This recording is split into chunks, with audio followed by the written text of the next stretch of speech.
दोस्तों नमस्कार। इस हफ्ते की सबसे बड़ी खबर रही 5 राज्यों के चुनाव परिणाम। एक एक राज्य के बारे में बात करेंगे। इसके बाद दिल्ली हाई कोर्ट ने एक बार फिर से केंद्र सरकार को कड़ी फटकार लगाई है, इस पर भी बात करेंगे। मेरे साथ बने रहिए। इसके अलावा हमारे देश में कोरोना और टीकाकरण की क्या स्थिति है, इस पर भी बात करेंगे और आईपीएल के बारे में महत्वपूर्ण जानकारी आपको देंगे। सबसे पहले बात करते हैं कि सरकार ने एक बार फिर से केंद्र सरकार को खरी खोटी सुनाई है। सरकार देश में ऑक्सीजन की सप्लाई तय मानकों के साथ नहीं करवा पा रही है, इसलिए दिल्ली हाई कोर्ट ने केंद्र सरकार को एक बार फिर से सख्त लहजे में फटकार लगाई है। कोर्ट ने केंद्र से कहा है कि हमारे आदेश को नहीं माना जा रहा है, अब क्यों ना अवमानना की कार्रवाई शुरू कर दी जाए। अदालत ने कमेंट किया कि आप शतुरमुर्ग की तरह रेत में सिर छुपा सकते हैं, हम ऐसा नहीं करेंगे। क्या आपको इन चीज़ों के बारे में पता नहीं है?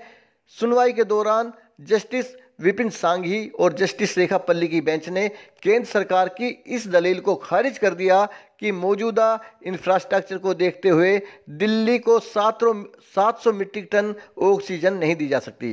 यहाँ पर यह बताना भी जरूरी होगा कि केंद्र सरकार ने दिल्ली की 900 मीट्रिक टन ऑक्सीजन गैस की डिमांड के अगेंस्ट दिल्ली सरकार को 700 मीट्रिक टन गैस देने का वादा किया था, जो कि एक भी दिन ऑक्सीजन पूरी नहीं दी गई। बेंच ने कहा है कि हम हर दिन कोरोना की खौफनाक हकीकत को देख रहे हैं, लोगों को मरते हुए देख रहे हैं, लोगों को अस्पताल में ऑक्सीजन नहीं मिल रही है, आईसीयू बेड नहीं मिल पा रहे हैं, कम सप्लाई की वजह से अस्पतालों में बेड की संख्या कम कर दी गई है।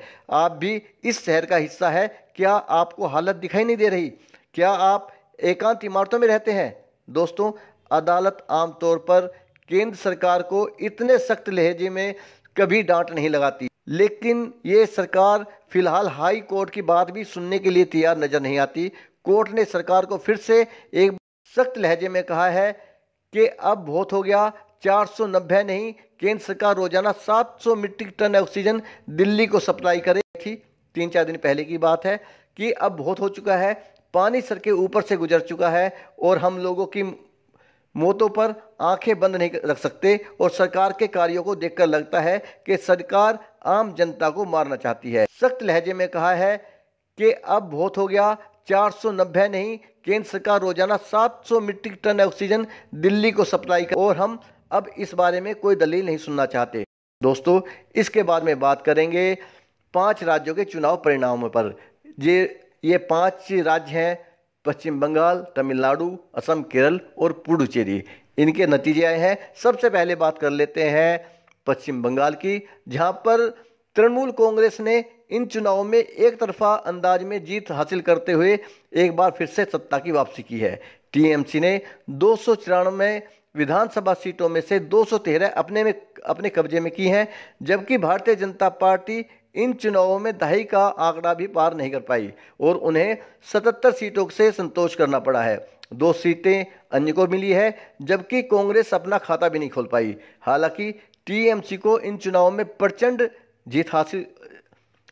जीत हासिल हुई है, लेकिन मुख्यमंत्री ममता बनर्जी को बीजेपी नेता शुभेंदु अधिकारी के हाथों हार का सामना करना पड़ा है। बात करेंगे अब केरल की।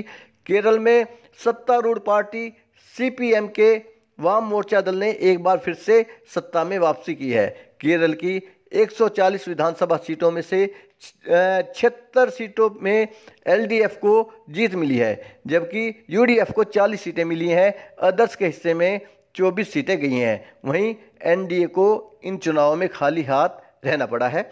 इसके बाद में बात करेंगे तमिलनाडु की। डीएमके ने तमिलनाडु विधानसभा की 234 सीटों में से 159 सीटें जीतकर 10 साल के अंतराल के बाद सत्ता में फिर से एक बार वापसी की है। बीजेपी के साथ चुनाव लड़ने वाली एआईएडीएमके को 75 सीटें मिली हैं, कांग्रेस को 18 सीटें, जबकि बीजेपी को मात्र 4 सीटें मिली हैं। कमल हसन की मक्कल निधि मय्यम को इन चुनावों में खाता खोलने का भी मौका नहीं मिला है। इसके बाद में नंबर आता है असम का। असम में बीजेपी ने एक बार फिर से सत्ता अपने नाम की है। बीजेपी के नेतृत्व वाले एनडीए को इन चुनावों में बहुमत मिला है। 126 सीटों में से बीजेपी को 75 सीटें मिली हैं, जबकि कांग्रेस को 50 सीटों से ही संतोष करना पड़ा है। अब पुडुचेरी देख लेते हैं। पुडुचेरी एक छोटा सा केंद्र शासित प्रदेश है। केंद्र शासित प्रदेश पांडिचेरी में एनडीए को 30 में से 16 सीटें मिली हैं।